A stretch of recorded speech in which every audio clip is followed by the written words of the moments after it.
Ma femme, une femme de 37 ans, a commencé un nouveau travail il y a 4,5 mois et a fait de nouveaux amis. Un homme de 36 ans n'aimait pas beaucoup ses nouveaux amis. Ils étaient des féministes fortes, se voyaient souvent comme des blessés et étant très conscients de la société. Ce sont le genre de femmes qui se mettaient en colère, que vous leur teniez la porte ouverte ou non. Ça ressemblait à une situation de perte. Au début, je n'ai pas pris le sérieux, mais au cours des 2 derniers mois, j'ai remarqué des changements troublants dans le comportement de ma femme. Nous sommes mariés depuis 11 ans et avons 2 enfants, une fille de 10 ans et un garçon de 8 ans. Les choses s'empirent progressivement. Elle a commencé à m'accuser de diverses choses, comme être intrinsèquement mal à cause de l'oppression historique des femmes par les hommes. C'était absurde. J'ai essayé de rester patient, mais ces arguments se sont souvent terminés par moi qui disais quelque chose, comme si je ne vous avais rien fait de mal, la seule chose de laquelle je suis coupable, c'est aimer. Cela la laissait généralement silencieuse, mais le lendemain, elle commençait les mêmes arguments avec différents points. Il y a environ 5 semaines, j'avais un fort sentiment intestinal que quelque chose ne va sérieusement pas. Elle a commencé à rentrer tard sans me le faire savoir, et je n'ai pas pu la contacter au téléphone. Elle serait lointaine et froide, même quand elle était sobre. Le lendemain, elle a rejeté mes préoccupations, m'accusant de contrôler et de lire trop les choses. Cela s'est produit plusieurs fois. J'ai essayé de vérifier son téléphone, mais n'ai pas pu trouver de preuves concrètes, même si je soupçonnais qu'elle a supprimé de nombreux messages. J'ai trouvé une conversation avec l'un de ses nouveaux amis discutant de l'idée d'une relation ouverte, ce qui a confirmé mes soupçons de sa triche. Ma femme a dit qu'elle voulait en discuter le 2e lundi de décembre avec les enfants chez leurs grands-parents pour Noël. Nous étions censés les rejoindre plus tard, alors elle a soulevé le sujet au petit déjeuner comme si c'était une pensée soudaine, demandant mes pensées sur une relation ouverte. Heureusement, j'étais préparé. Je lisais sur Reddit et savais qu'il n'y avait rien de sauver ce mariage. Mon meilleur résultat était de me protéger et de nos enfants. À partir d'ici, il s'agissait de la préservation de soi et de la protection des enfants. Je n'ai pas levé ma voix, je pose juste des questions directes. Elle était confiante jusqu'à ce qu'elle ait vu la sérieuxité sur mon visage. Moi. Qui est-il? Ella. Qu'est-ce que tu veux dire de moi? Ne fais pas de stupide. Si tu veux parler honnêtement, faisons-le. Si vous ne pouvez pas être honnête, à quoi ça sert? Elle. Qu'est-ce que tu veux dire? Moi? Moi. Si tu mens, nous ne pouvons pas avoir cette conversation sur notre relation. Je peux dire que tu caches quelque chose. Alors qui est le gars avec lequel tu es impliqué? Elle. Je ne suis pas moi. Ne mente pas. Tu as brisé ma confiance. Soyez honnête ou nous divorcerons. Pas de dispute, juste le divorce. Tu comprends? Elle. Je comprends. Elle a avoué avoir 2 stations d'une nuit avec des hommes mariés, puis a révélé qu'elle prévoyait de coucher avec un collègue du travail. Elle croyait que c'était le mieux pour elle et que je n'avais pas le droit de la contrôler. J'ai demandé sur le collègue et j'ai obtenu son nom et le nom de sa femme. Elle a affirmé que leur relation était ouverte. Elle m'a également suggéré de me faire entretenir ses amis, dont l'un était impatient. J'ai refusé et j'ai demandé son téléphone. Elle m'a montré comment déverrouiller pendant qu'elle était dans la salle de bain. Je me suis enfermé dans mon bureau, ce qui l'a paniqué. J'ai utilisé le logiciel de récupération pour trouver des messages supprimés et installer une application espion en ligne. Quand je suis sorti, je lui ai donné le téléphone et lui ai dit de partir. Elle a disputé, mais j'ai répondu avec des réponses en un seul mot. Elle n'a montré aucun remords. Tout au long de cela, elle a crié que je contrôlais, perpétuant l'oppression historique des femmes et ne l'aimant pas vraiment. Ses amis l'ont rassurée, disant que je ne suivirais aucune menace. L'une d'entre elles a partagé comment elle avait manipulé son ex-mari en utilisant de telles accusations. J'ai commandé des appareils photo pour ma maison. Maintenant je sais que je dois tout enregistrer. Je ne pouvais pas croire ce que j'ai témoin. Je ne l'ai jamais menacé de quelque manière que ce soit. Après cela, elle a commencé à envoyer un message à son partenaire lié pour que ce soit, et ils ont accepté de se rencontrer dans un hôtel, ce qui m'a choqué. Je suis allé en ligne pour trouver la femme PS, et cela n'a pas pris longtemps. Je l'ai contactée sur Facebook et partagé tous les détails, y compris ce qui se passait à l'hôtel.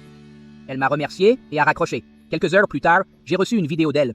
Elle est allée au motel et les a affrontés en criant. Ce n'était pas la première fois que son mari triche, et elle a exprimé sa colère. Elle a enregistré ma femme s'habiller sur le lit, ce qui m'a fait sentir mal. La femme PS a même giflé et maudit ma femme. J'ai envoyé un message à ma femme lui disant que j'avais vu la vidéo, et que je ne voulais plus jamais la prendre près de moi. Il semble qu'elle considère notre situation comme une sorte de compétition où elle croit gagner. C'est difficile à comprendre. C'est comme si elle était déconnectée de la réalité et ne réalisait pas que nous divorcions. J'ai rejoint le groupe WhatsApp de ma femme, et je les ai informés de notre divorce à cause de son infidélité. Je les remercie de m'avoir accueilli dans la famille, et de m'avoir quitté le groupe. J'ai reçu des appels et des messages de sa part, mais je ne les ai pas lus ni répondus. Je n'ai tout simplement pas l'énergie pour ça. J'ai parlé à mes parents et tout partagé avec eux. Mon père a envoyé un message à ma femme qu'elle ne serait pas la bienvenue pour Noël. Je suis chez mes parents maintenant, et j'ai parlé à mon patron, qui m'a accordé un temps de congé jusqu'à la mi-janvier pour régler les choses. Je suis surveillé des conversations de ma femme avec ses nouveaux amis, qui sont devenus de plus en plus frénétiques. Je ne pense pas qu'elle soit complètement rendue compte qu'elle a perdu sa famille et ses nouveaux amis, et que la paix ne se soucie pas vraiment d'elle. Elle m'a envoyé de nombreux messages et m'a même présenté chez mes parents pour demander de célébrer Noël avec nous. Mon père a menacé d'appeler la police si elle ne partit pas.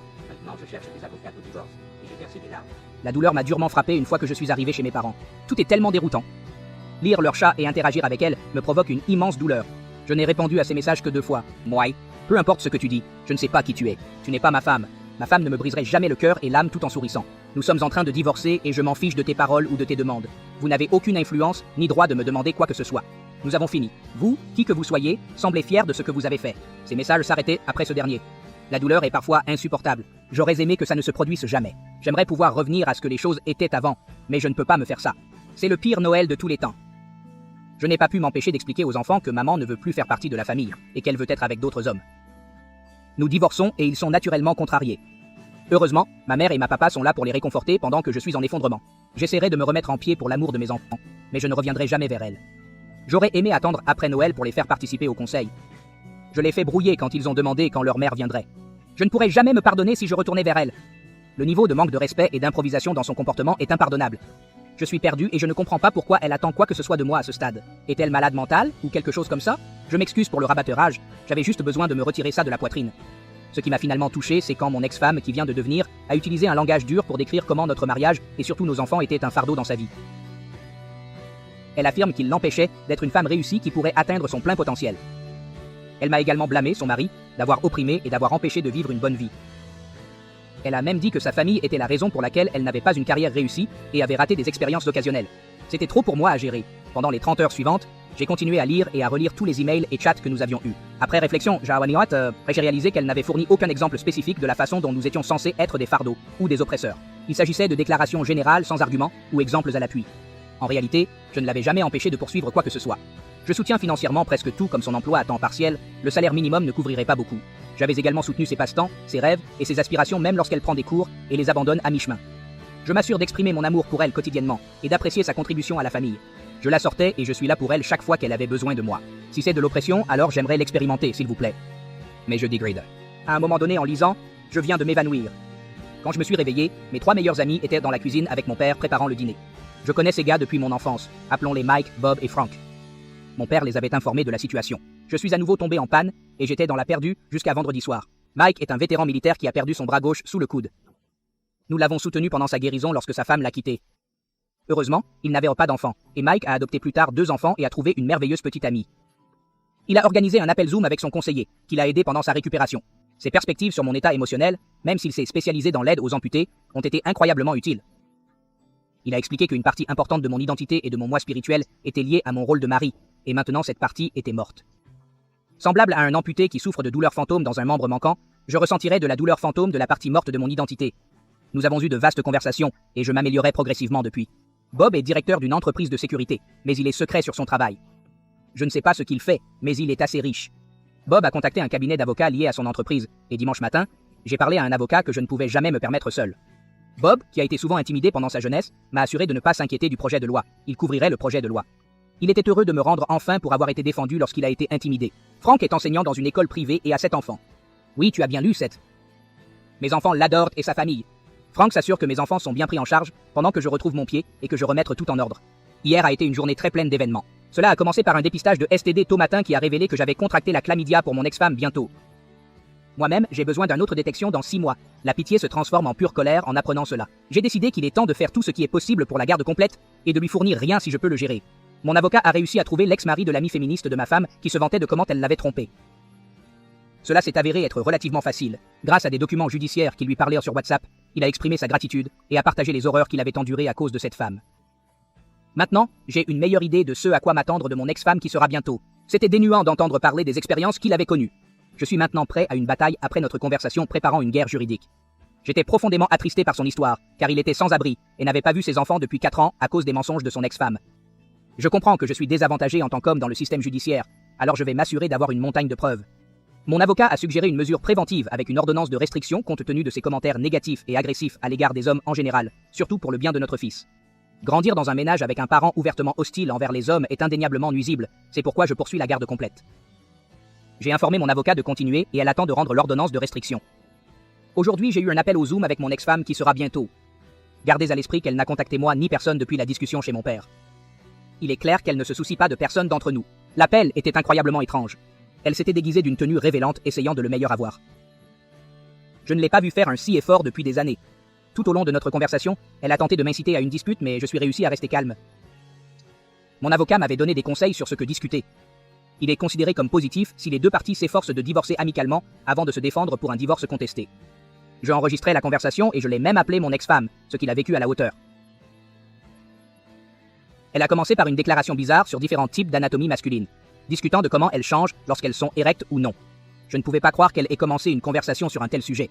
Puis elle a mentionné son excitation à propos de la fin des restrictions actuelles pour explorer plus en personne. J'ai répondu en disant que je ne m'intéressais pas à ses passe-temps et que je voulais me concentrer sur notre divorce. Son hostilité est devenue évidente lorsque je n'ai pas réagi comme elle l'espérait. À un moment donné, elle a prétendu aller aux toilettes et s'est tachée.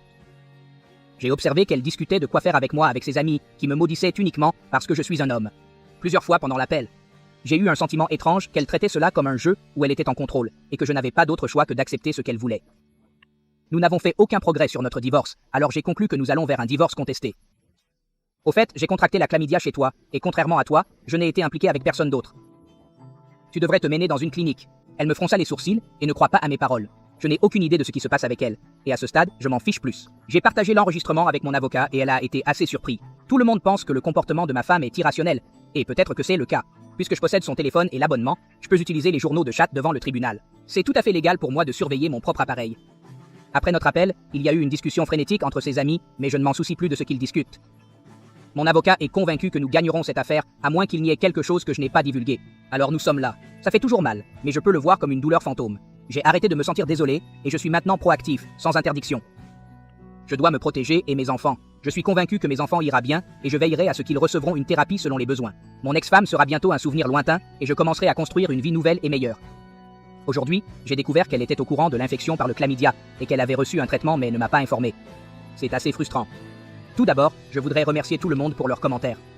Certaines personnes me voient forte ou gagnante dans cette situation, mais je peux voir que ma colère brille. Quand je peux sembler défiant et confiant, la vérité est que je ne le suis pas.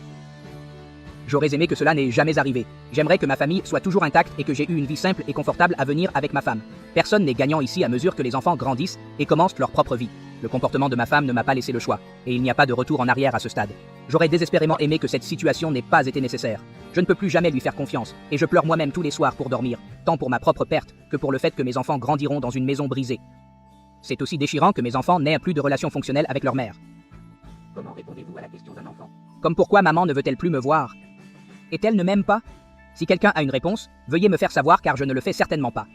Chaque jour, je me réveille et me dis que mon cœur est déjà brisé en tant de morceaux, qu'il ne peut pas encore briser, mais il s'avère mal quotidiennement. Ma femme ne sait toujours pas que je peux surveiller ses communications ou qu'elle s'en fiche. Elle est convaincue à 100% que je ne la quitterai jamais et que ma réaction à son comportement est complètement injustifiée. Elle continue de parler négativement de moi, de notre mariage et de nos enfants à ses amis. Je ne comprends pas pourquoi elle nous méprise autant. Nous n'avons fait aucune des choses qu'elle nous accuse de faire à ses amis. Comme je l'ai mentionné plus tôt, mon avocat a obtenu une ordonnance de restriction temporaire contre elle.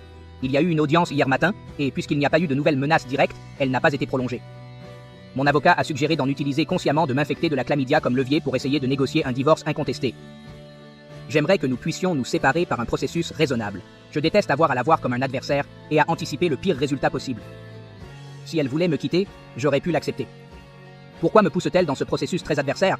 Pourquoi semble-t-elle déterminée à causer autant de mauvais traitements que possible aux personnes qui se souciaient autrefois d'elle? Qu'est-ce qu'elle pourrait-elle gagner de tout ça? J'apprécierais toute information à ce sujet, car cela n'a tout simplement pas de sens pour moi. Si nous finissons devant le tribunal, je devrais peut-être lui payer une somme forfaitaire pour les fonds propres de notre maison. Mais je ne serai probablement pas responsable des pensions alimentaires, puisqu'elle ne montre aucun intérêt pour les enfants. J'espère gagner la garde si cela va devant le tribunal. Mon avocat a suggéré que nous essayions de parvenir à un divorce amical et j'ai accepté. Nous prévoyons de rencontrer mon ex-femme et son représentant cette semaine. L'ex-mari trompé par la personne malhonnête a passé la veille du Nouvel An avec moi et les enfants.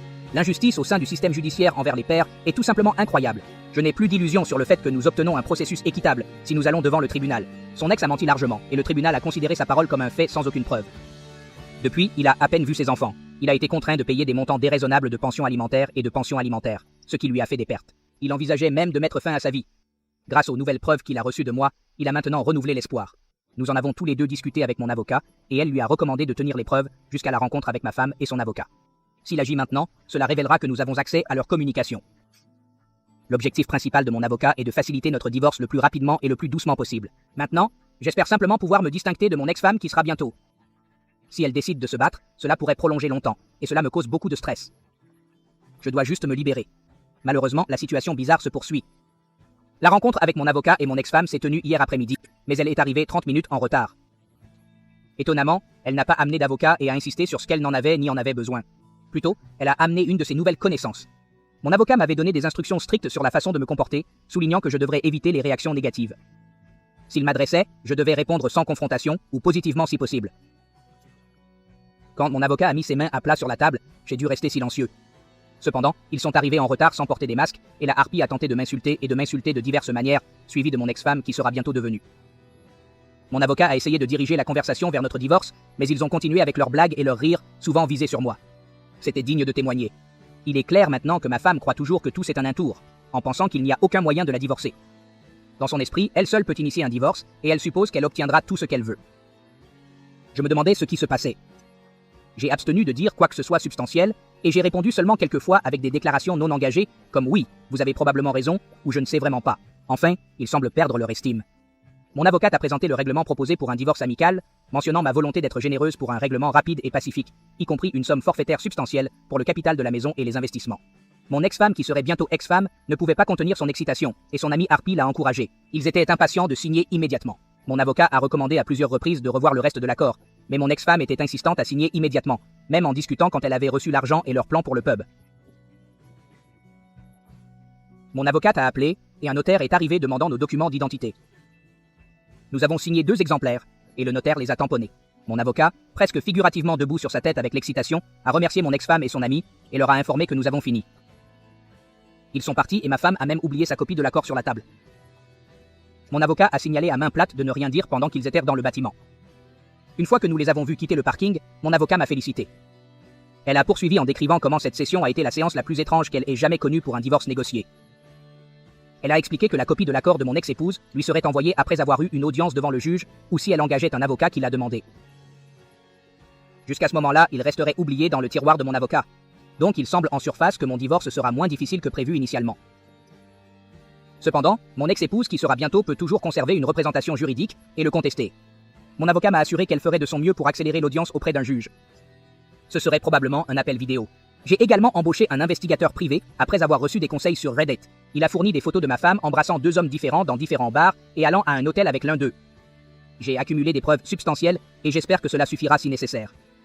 Ma femme a signé pour me accorder la garde complète avec un paiement unique et sans pension alimentaire conjointe. J'ai juste besoin de comprendre les finances. J'ai un plan et Bob a proposé de financer tout le montant si nécessaire. Mon avocat m'a conseillé de garder un profil discret, de continuer à payer tout comme d'habitude et d'éviter de remuer la plante de quelque manière que ce soit. Je suis conseillé de ne pas communiquer avec personne que nous connaissons tous les deux et de rester patient jusqu'à l'audience. Hier a eu lieu l'audience et je suis essentiellement divorcé.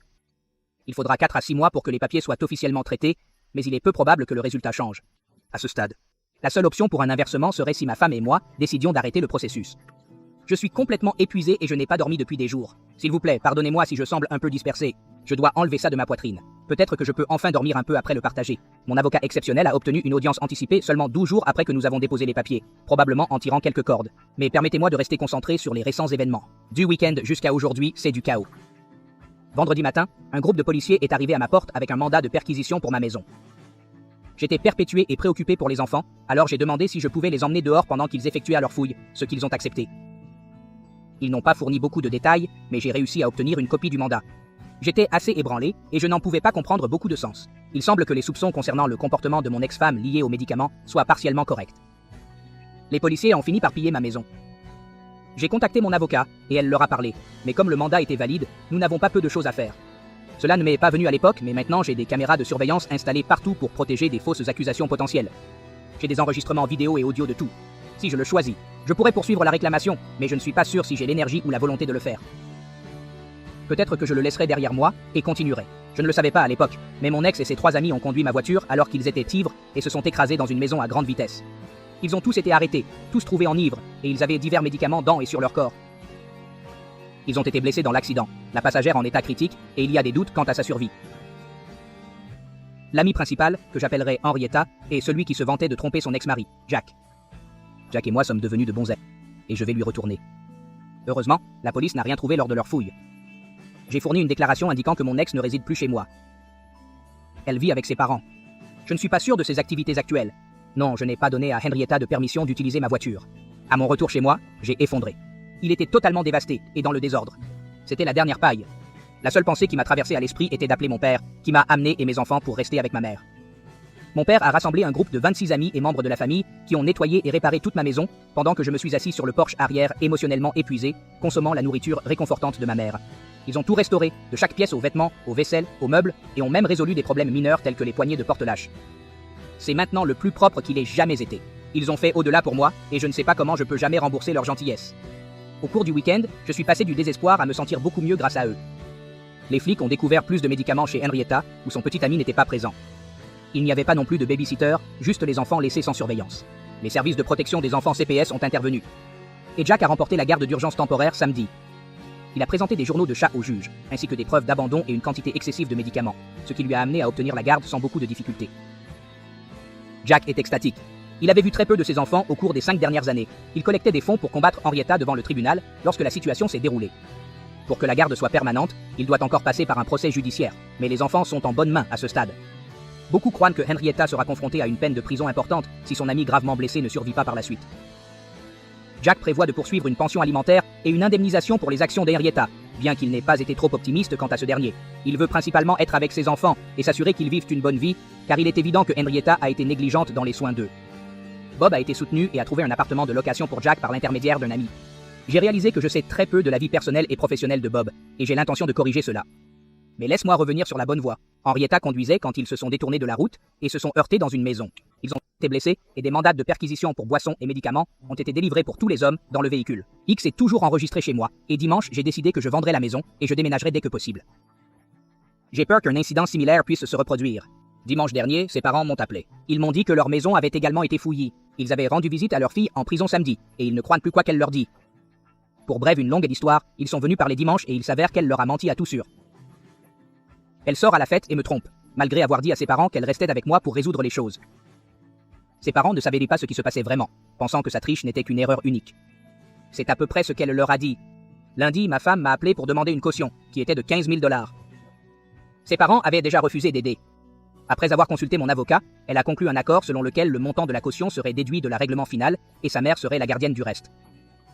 Mon avocat voulait s'assurer que ma femme n'avait aucune excuse pour avoir manqué l'audience, donc mon ex n'avait pas beaucoup de choix et a signé l'accord. Elle a été libérée lundi après-midi.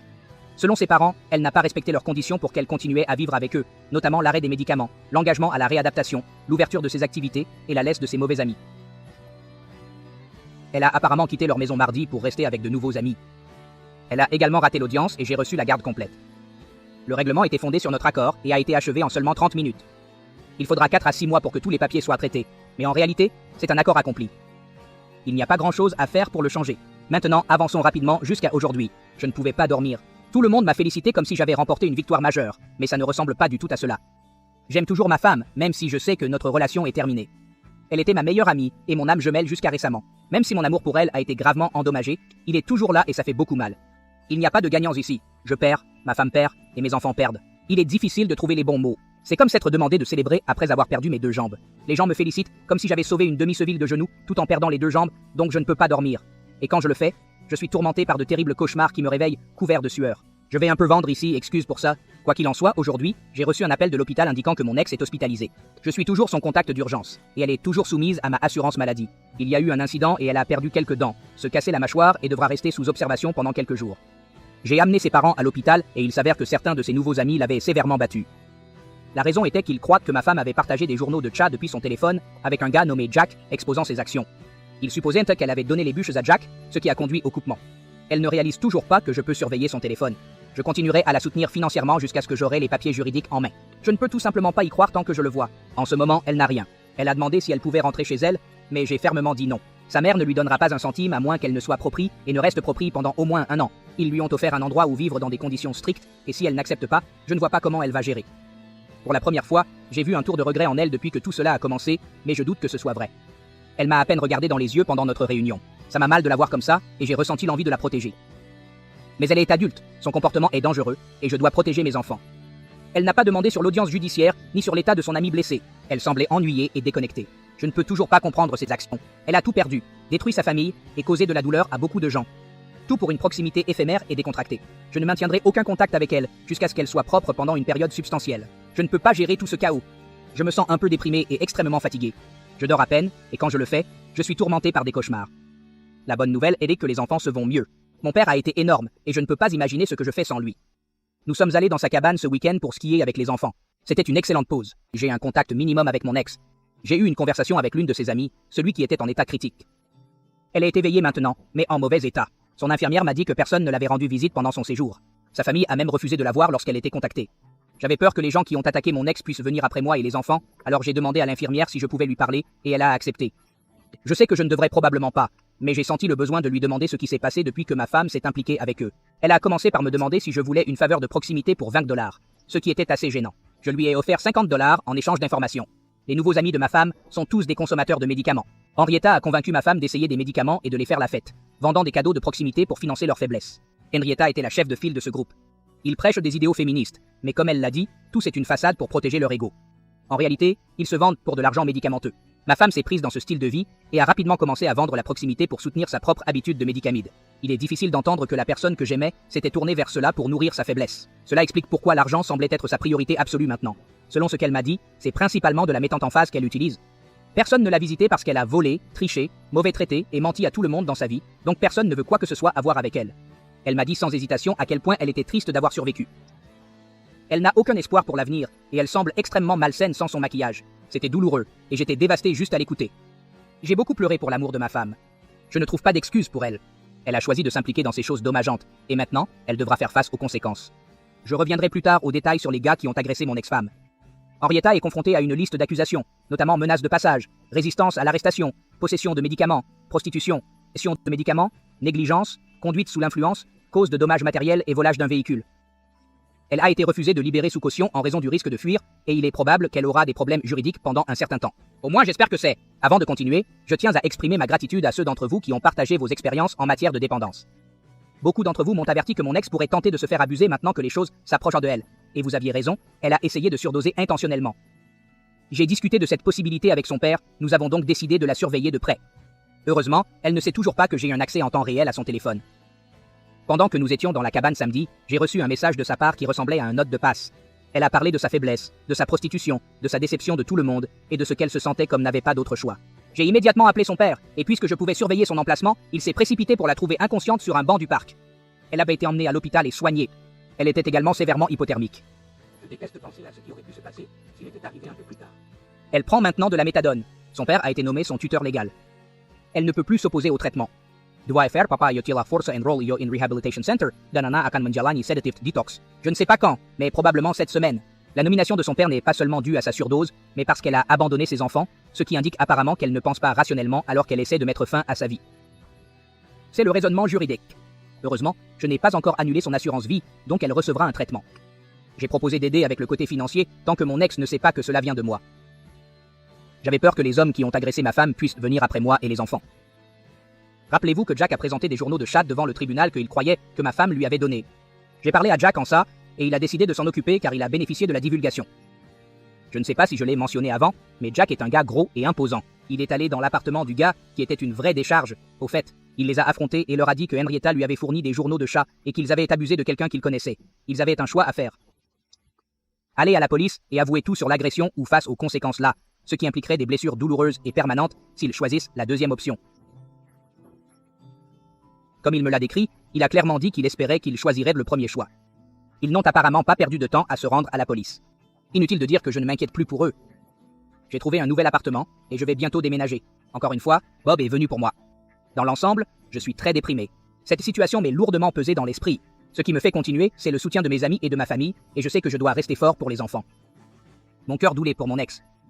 Malgré tout, je ne regrette pas de l'avoir épousée. Je l'aime toujours, mais je réalise que nous ne pourrons plus jamais être ensemble. Elle n'est pas la personne qu'elle était auparavant, et il y a trop de douleur entre nous. Malgré toutes les difficultés récentes, nous avions une bonne vie avant cela.